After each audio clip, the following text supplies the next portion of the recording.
In this video, I'm going to show you how you can connect your Google Forms to Google Sheets so you can see the data very visually, very easily. So go to Google Forms.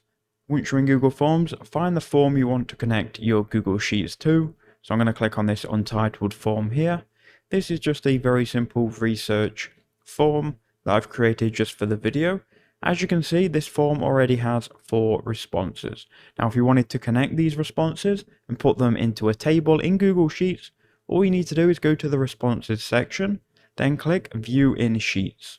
Now, once you click on this, for the first time, it's going to give you an option to create a new sheet, or you can choose an existing sheet.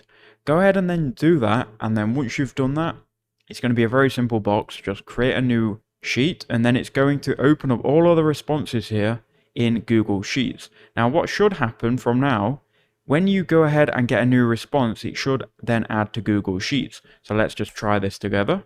Whose design was better? Steve. I'll just type some random stuff in here. And we'll go ahead and submit this. Now this should update, as you can see, in Google Sheets, and that is how you can connect the two together. You can then find this Google Sheets by going to just Google Sheets, or it will be in your Google Drive as well. So I hope that video helped you out.